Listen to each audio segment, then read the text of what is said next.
Okay, hi, welcome back. So we're going to continue our gameplay of Little Mode in Ghost of Tsushima. So last time we just left Komoda village and now we're at the castle. So there's wonderful news, a new DLC is coming, a legend, a multiplayer that would extend the lifespan of this game. It's really cool. Though I wish a new game plus would be added on that DLC as well. Primarily because I want to play Little Mode with all my resolve, with all my abilities, with all my skills. And probably it won't be as hard as you will see. I'm going to die several times here. Okay, anyway, going back to our discussion of this game. This game is really good. The story is actually well written. One of the most engaging stories I had in a video game for quite some time. I mean, I enjoyed God of War 2 because the God of War for the PS4. I really enjoyed that too. The reason why I enjoy it so much, and this one too, is because it follows a basic premise in storytelling. We call that premise of storytelling as the hero's journey. Now, the hero's journey is a wonderful pattern. It is actually created by Joseph Campbell. It is the highlight of his book, A Hero with a Thousand Faces. So basically, it's a really good pattern for storytelling. So if you want to write a story, it's always best that you follow this basic pattern. I mean, Star Wars followed it, Harry Potter followed it. So if you want to write a story, this is a safe bet. And you don't need political agendas to actually sell a story like this one. It's really wonderful. The story follows the basic premise of the hero's journey. Now, how does the hero's journey flow? How does it work? Well, basically, a hero's journey begins in an ordinary world, or what we refer to as the status quo, the ordinary world. Now, in the case of Ghost of Tsushima, the ordinary world is the world of the samurai. Now, what happened to our hero? Now, he's living his life in the status quo. He's living his life in the way of the samurai, the way of the warrior, Bushido. Okay, I just died there. Yeah. Okay. Now, there's a call for adventure. That's the next step in this hero's journey. Now, this call of adventure is, of course, the arrival of the Mongols. So the Mongols arrive, and of course, there's a call for adventure, and they went to war, as we've seen in previous videos here. They went to war, and of course, they were defeated. Okay. Now, you meet Yuna in the previous video that we had. You meet Yuna. Now, this is actually meeting a mentor, which she will serve as the mentor of Jin to become the hero that he is going to be in this game, the Ghost of Tsushima. Now, what part are we now in this hero's journey? Now, currently we're in what we call the peak part, which is actually the crossing of the threshold. Now, when you say the crossing of the threshold, this is where Jin would actually cross his threshold to become the ghost. Now, of course, you would notice that Jin here is refusing the call to change. He's refusing the call to become the ghost. That's the reason why he's actually fighting this person, these people, head on, face to face, and instead of following what Yuna was actually trying to tell him, so that he would become the ghost. So basically, this is the part where he needs to cross the threshold. So you will notice lots of fighting. Okay, I'm getting a hang of this, but these are actually easy tags, so basically I only died twice here. So anyway, so he's crossing the threshold here. And of course, you will notice that after sometimes Jin will have to be tested. He's going to meet allies and enemies along the way. And of course, that is before his approach coming to in rescuing Lord Shimura. So basically, the story actually follows this wonderful pattern set to us by ancient writers before. Now, this is the hero's journey is a pattern followed by most ancient writers. I mean, it was used in classical literature. It was used by Homer.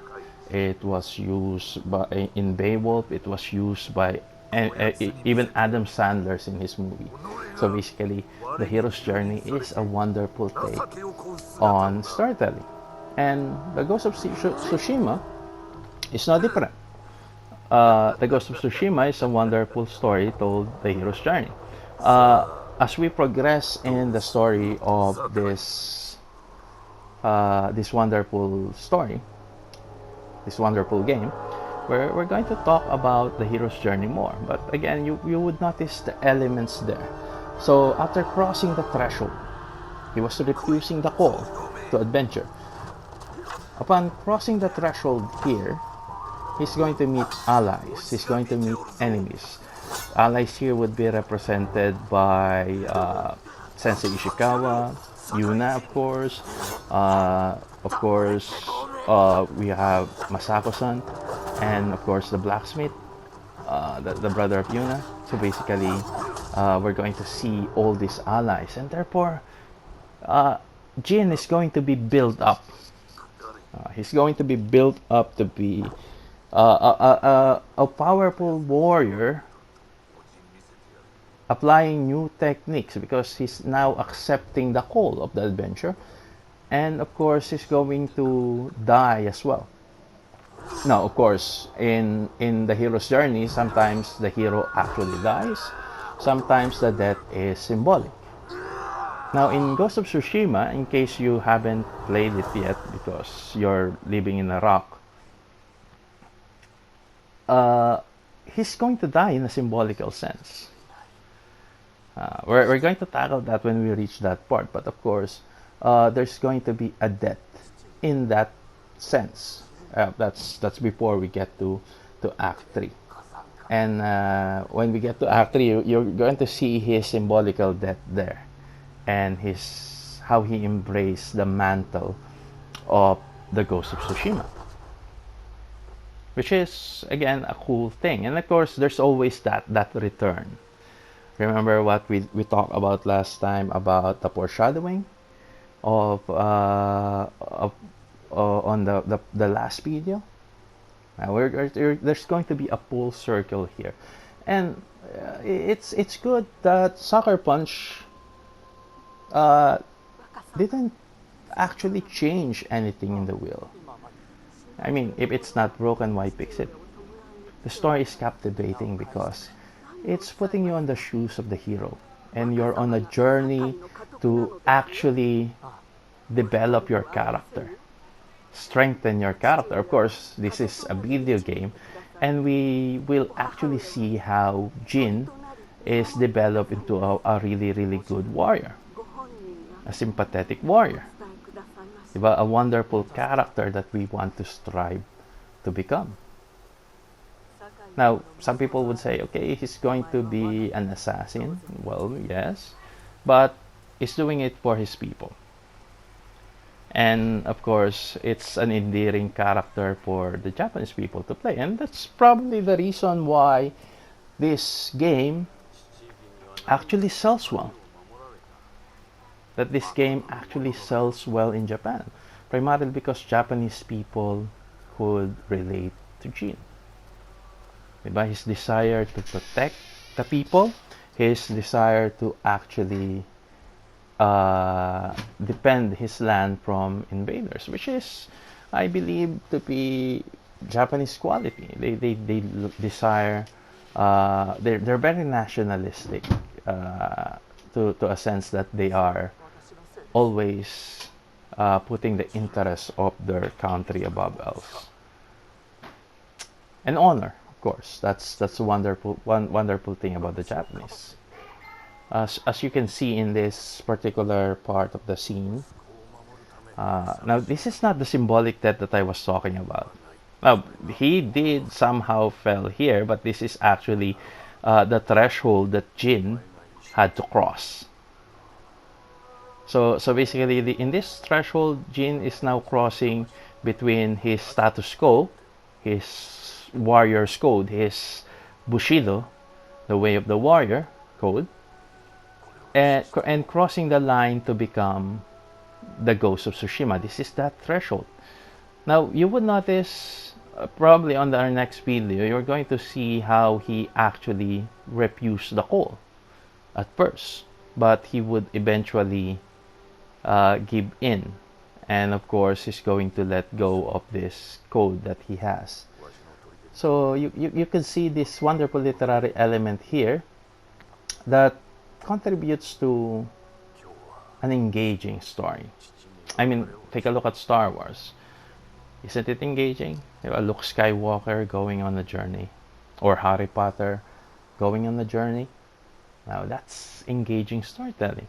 We enjoy following those characters the same way we enjoy following Jin's development from a samurai to a legendary character in this particular story. And that made this story a really wonderful thing to follow. And we do enjoy it a lot. Now I'm enjoying it a lot, as you probably know. I'm playing it in Kurosawa mode, in little mode, and I'm giving you gibberish in literature. So now he's actually crossing the threshold because the way of the samurai have somehow failed him. And take a look at how symbolic this scene is. Now his father would be the wind, and his father is guiding him towards Yuna.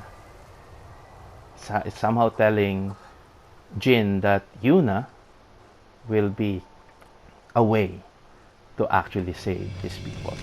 Now, if you enjoy that, guys, subscribe. See you when I see you.